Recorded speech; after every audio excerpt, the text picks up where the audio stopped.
Aujourd'hui, je vais répondre à une question qui m'a été posée, c'est comment tu fais en gros pour prendre tes bénéfices sur des actions? Est-ce que tu sors en une fois, en plusieurs fois?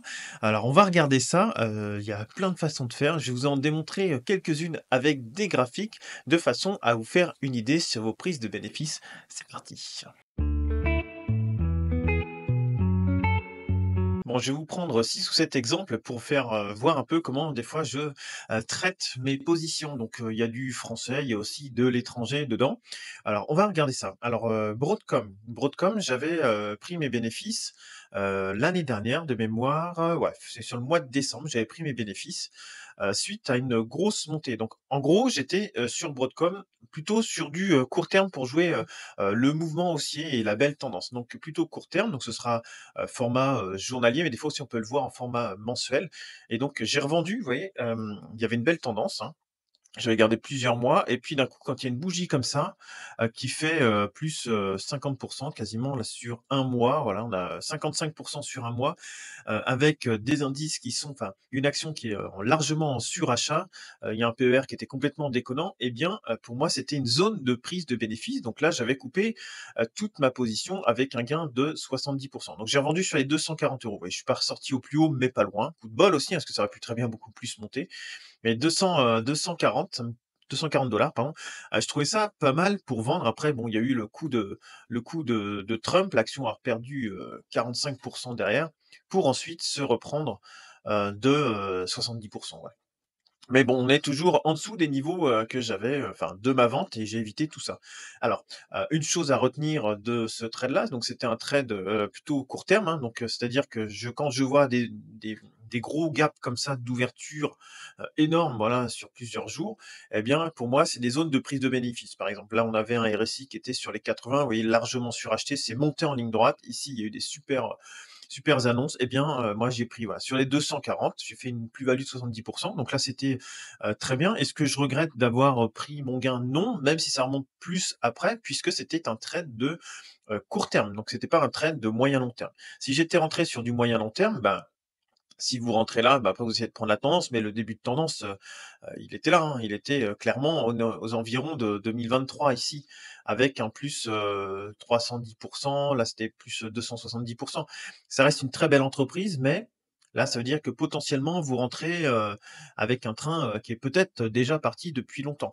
Donc moi, je les prends en court terme. Si je rentrais maintenant sur des zones de moyen terme, eh bien, je viendrais plutôt attendre, vous voyez, sur ces zones-là. C'était testé en 2024 plusieurs fois, aux alentours, des 150, pourquoi pas, je pourrais reprendre une position si elle reste solide et que les résultats sont toujours aussi bons. Mais voilà, elle est très chère, Broadcom, ça reste, aussi une très belle société. Quand vous voyez la croissance du dividende, c'est tout simplement, énorme. Quand vous voyez la croissance de l'entreprise, c'est très, très beau, ouais. Super valeur de qualité, mais je l'ai pris en court terme, donc je suis sorti, sur un seuil finalement de court terme, voilà, et c'est ça qu'il faut bien voir. Si j'étais rentré sur du moyen terme par là, est-ce que ça vaut le coup de rentrer? Non, tant que j'ai pas de signaux, avec, une ligne de signal qui est cassée, un RSI qui est inférieur à 50 et puis qu'on ait cassé, je sais pas moi, un seuil beaucoup plus bas ou qu'on ait cassé une moyenne mobile 200 mensuelle, bah, pas de pas de raison de sortir tant qu'elle est dans sa tendance haussière, voilà. Donc ça dépend déjà, donc de un premier point, ça dépend, du temps, de détention, de l'action. Si vous faites du court terme, du moyen terme, du long terme. Donc là, c'était un exemple sur du court terme. Maintenant FDJ. FDJ, différent, hein. On voit qu'elle a testé ces seuils-là aux alentours des 30 €, 28-29 € plusieurs fois. Donc on va être plutôt, ici dans un format, de range ici avec, vous voyez des montées. Après, on retourne aux environs des 28 et ainsi de suite, ça le fait, plusieurs fois. Donc là, on avait un point d'achat qui était par là. Moi, je suis créé une boîte d'achat, j'ai accumulé ici. L'objectif de vente sur FDJ maintenant, pour moi, c'est aux alentours des 40. Voilà, ce sera aux alentours des 40, en ayant un prix de revient sur les 29,6, je crois, j'ai de mémoire. Ouais, il y a un petit 35 à prendre sur cette action-là. Si elle revient sur les 27-28, j'en reprendrai, je vais accumuler, de façon à aller jusqu'aux, 40 € et puis si elle y va pas, eh bien, je revendrai ma position. Si jamais ça casse trop cette boîte-là, eh bien, je revendrai ma position à perte. Mais l'idée, c'est voilà, c'est d'acheter sur le bas du range et de revendre sur le haut du range et puis si elle refait pareil, eh bien, je refais la même chose et puis je revendrai là-haut et puis ainsi de suite comme ça. Donc ça, c'est une deuxième idée, mais là, on voit, on est plus sur du moyen terme, parce qu'on est sur plusieurs semaines, plusieurs mois, voire, plusieurs années ici. Par exemple, entre le point bas et le point haut, c'était octobre 2023, février 2024, donc là, il y a que quelques mois. Septembre 2022, janvier 2023, c'est quelques mois, mais après, vous voyez, la descente est assez longue. Là, ici, on va voir, hein, combien de temps ça peut mettre, si ça y va déjà, et puis combien de temps ça peut mettre. Voilà, je suis en place sur l'action et puis le temps qu'elle fasse si elle fait son scénario, le temps qu'elle le fasse, eh bien, je prends les dividendes.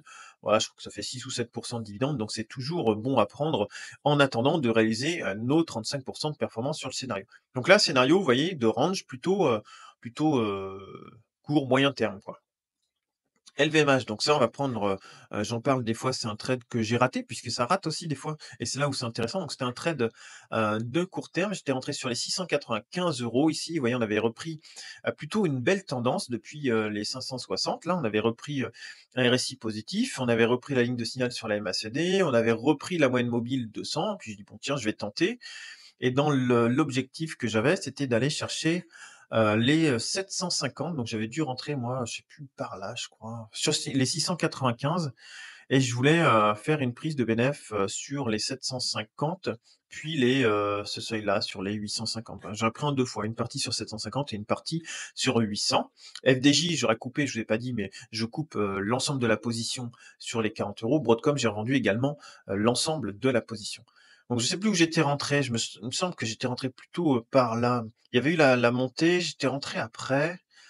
Peut-être par là, un truc comme ça, ouais. J'étais rentré après cette montée-là en me disant: «Bon OK, ça revient sur la moyenne mobile 200, puis après je vais tenter là» et puis ça n'a pas fonctionné, donc là c'était, j'ai fait un moins 5 à peu près sur ma position puisque, voilà mon seuil c'est si ça casse la moyenne mobile 200, je ressors et puis, voilà, ça a cassé la moyenne mobile 200 et j'ai bien fait de ressortir puisque vous voyez derrière, ça a perdu encore 30 quasiment depuis mon seuil de vente à moi où j'avais perdu 5. Donc là, c'était plutôt protection du capital, c'était un achat, court terme qui pouvait se transformer en moyen terme s'il y avait une relance qui se faisait sur l'action. Ça, c'est pas fait, donc des fois, on a des phases comme ça où on pense que c'est bon, ça arrive et puis c'est pas bon, ça va voir plus bas. Donc dans ces cas-là, voilà, je préfère couper ma position, donc trade de court terme, il y a un stop, le stop se déclenche, tant pis, je reviens pas et je rattendrai, une, configuration un petit peu comme ça pour voir si ça prend. Là, ça n'avait pas pris, là, ça n'avait pas pris. Par contre ici, par exemple, vous voyez, ça avait bien pris et si ça a pris, ça avait pris à peu près, 40. Et puis des fois, ça a pris plus que ça, hein, ça a pris bien plus que ça parfois. Là, ici, je pense qu'on est bien au-dessus. Ça avait pris 90, vous voyez, ainsi de suite. Mais bah, j'ai protégé mon capital ici avec une position qui était déjà, raisonnée. Et puis si ça fonctionne pas, tant pis, on sort. Alors Orange maintenant, Orange c'était un peu différent, donc là j'ai fait une vidéo là-dessus, si vous retrouvez dans la playlist, 1 000 € de dividendes par an, voilà comme on peut faire ou je sais plus 1 000 € par mois, comme on peut faire par exemple sur Orange. Bah, ça aurait fonctionné une fois de plus cette année puisque c'était une prise de position aux environs des 9,30 pour une revente sur les 11 à peu près. Vous voyez à chaque fois ça fait ça, hop, ça descend sur les 9,30, ça repart, ça remonte au 11, ça redescend, ça remonte au 11, ça redescend et après c'était remonté au 11. Donc là, j'aurais coupé mon trade ici sur les 11 partant du principe qu'on était dans ce range-là et après l'action elle serait partie sans moi parce que là j'aurais voulu couper, 100 de ma position sur les 11 parce que c'était un trading, de range ici avec, 19 et puis le but c'était 19, entre 19 et 25 et puis si ça touchait les dividendes en même temps, bah, vous prenez 20-25 et puis 1-2 fois les dividendes selon le temps. Voilà, vous pouvez arriver à des positions qui font, jusqu'à 40 si le scénario qui s'est produit déjà plusieurs fois se reproduit. Là, le scénario, bon, ça n'a pas cassé vers le bas, hein, donc vous auriez pris, puis vous auriez raté la hausse, mais bon, c'est pas grave, c'était votre scénario qui était comme ça, de prendre les profits ici, puis d'attendre un retour sur les 9,30. Donc là, c'est plus trop d'actualité, on va voir ce que ça va donner sur cette action. Mais voilà, c'était ça le scénario, et puis là, ça aurait fait du 25. Moi, j'avais pas pris la position, j'avais pas trop les liquidités à ce moment-là, mais ouais, qu'on prenait sur les 9,30, ouais, il y a 25, on prenait du dividende à 7%, ils arrivent à plus de 30. Ouais, une belle affaire sur à peu près un an, donc ça peut être quelque chose de pas mal, hein. Ensuite, Rolls-Royce, donc différent. Ici, c'est une position que je gérais pas pour moi, mais pour quelqu'un. Dans l'idée, celle-ci, on l'a regardée en journalier, voire en semaine. Et donc, le but, c'était de suivre les paliers. Donc, vous voyez, elle était à plat. Ensuite, ça monte, c'est à plat, ça monte, c'est à plat, ça monte, c'est à plat, ainsi de suite. Elle a toujours fait ça dans cette configuration technique. Donc, il y avait eu un achat, je pense, on était rentré assez tard sur les 450 de mémoire. Et donc, elle monte, elle redescend, et vous voyez, à chaque fois, elle fait des plus bas de plus en plus haut, celle-ci. Elle faisait des plus bas de plus en plus haut, d'ailleurs elle le fait toujours. Et bien à chaque fois que ça repartait, ça faisait un plus bas, hop, ça repart, et bien on mettait le stop sous 418. Acheter 450, 418, ça repart, ça refait un plus bas ici, ça repart, hop, on remonte le stop à 451, ça repart et ainsi de suite comme ça. On a fait ça, donc là on avait un stop, à la fin qui était sur les à peu près 550, donc j'ai une belle plus-value qui était assurée, donc c'est-à-dire que si elle redescendait sous ses derniers plus bas, on considérait que la, tendance de court terme était cassée. La tendance haussière était cassée. Et voilà, et puis après il y a une espèce de grosse mèche comme ça, voilà, et donc là, pareil, un peu comme sur Broadcom, signal d'euphorie sur l'action. Donc là, ce qu'on a fait, c'est qu'on a pris 75 de la valeur qu'on avait placée. Donc mettons s'il y avait, je sais pas 1 000 €, eh bien on a sorti 750 €, enfin 75 de la valeur, plus la plus-value quoi. Donc 75 de la somme totale que valait la position, mettons si elle a pris, je sais pas, on va dire hop, on était entré sur les 450, je sais plus combien on a pris.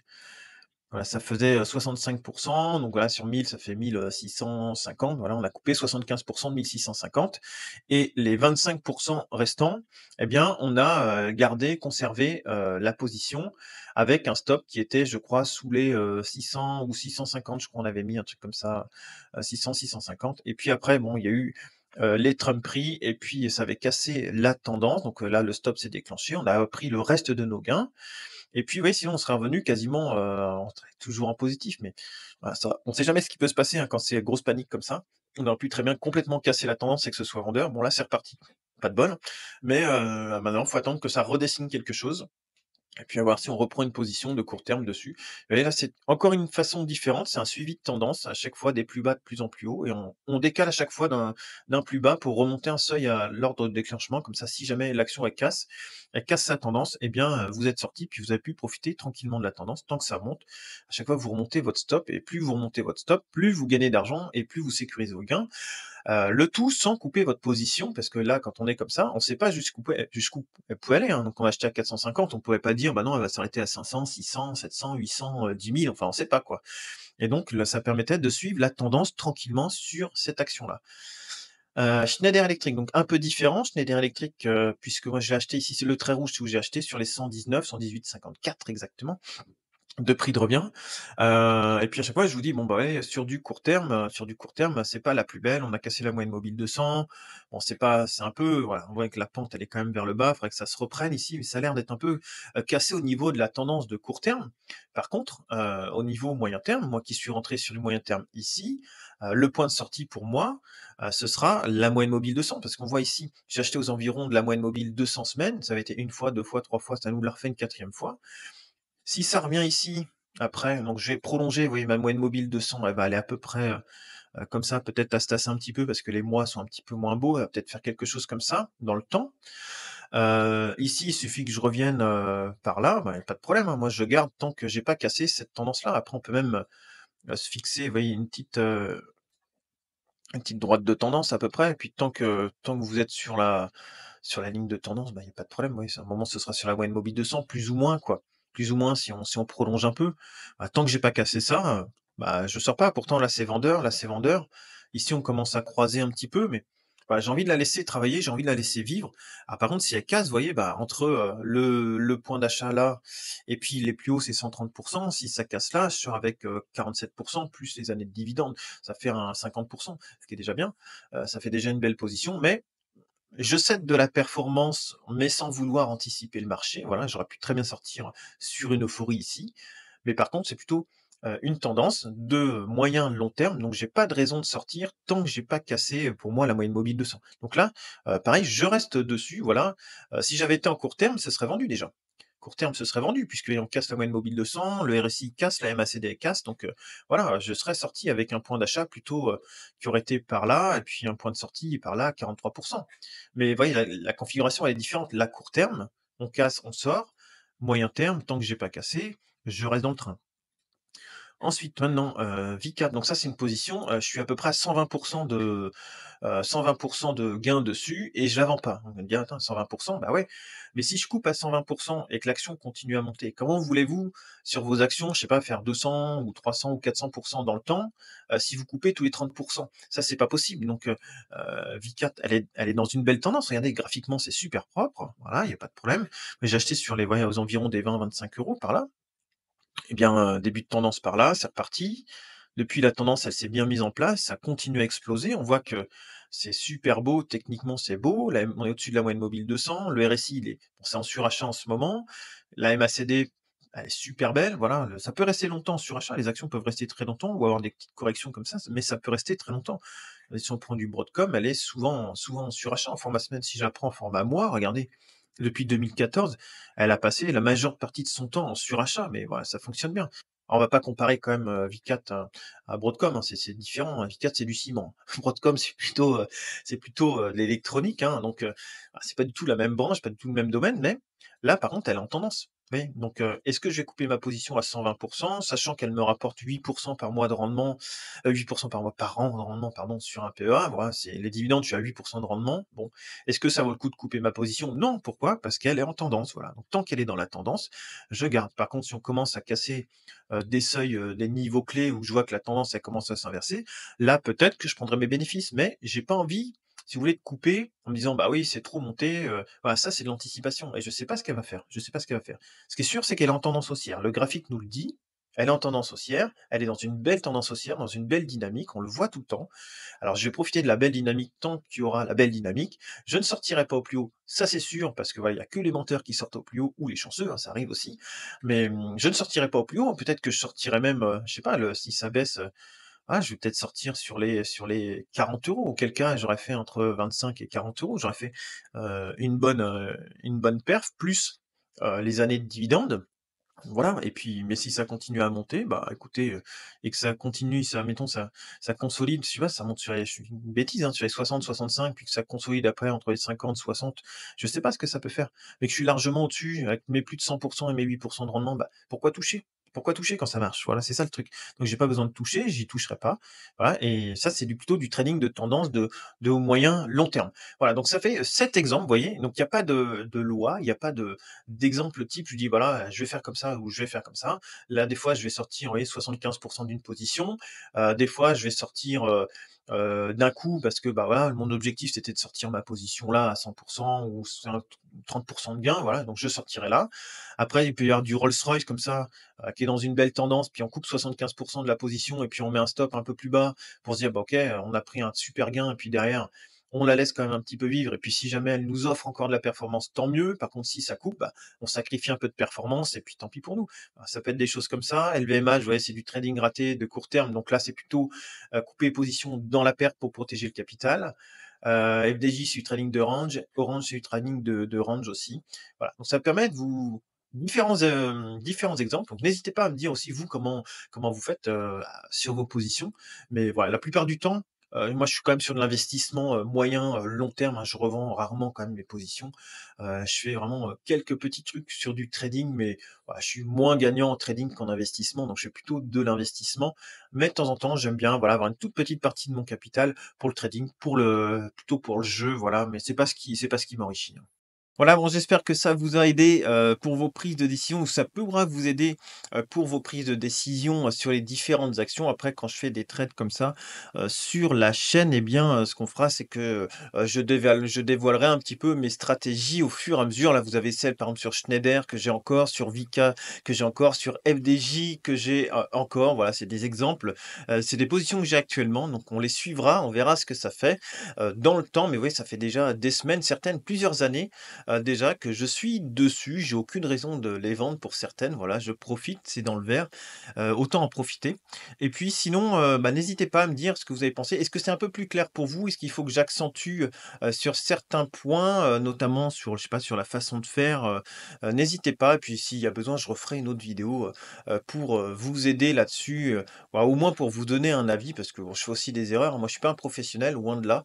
J'essaie juste d'à peu près, bien gérer mes positions sans prendre trop de risques, sans prendre trop de gamelles et puis c'est ce que j'essaie de partager avec vous aussi, de protéger votre capital parce que voilà, on peut faire de belles performances, mais si, on fond le capital et bien, ça ne sert pas à grand chose. Voilà, c'est plutôt de la stratégie d'investissement aujourd'hui et je vous souhaite à tous, une excellente journée. Puis aussi tu peux, si tu veux rejoindre les ambassadeurs de la chaîne pour 2,99 € par mois, voilà, il y a un petit lien dans la description. Bon, voilà, ça aide la chaîne aussi à vivre, hein, parce que c'est pas que les pubs de YouTube qu'on arrive à vivre et puis, ça permet aussi d'avoir des vidéos, pour, vous, hein, spéciales pour les membres de la chaîne et puis, les lives quand on sera, assez nombreux. Voilà, je vous souhaite à tous une excellente journée. Salut.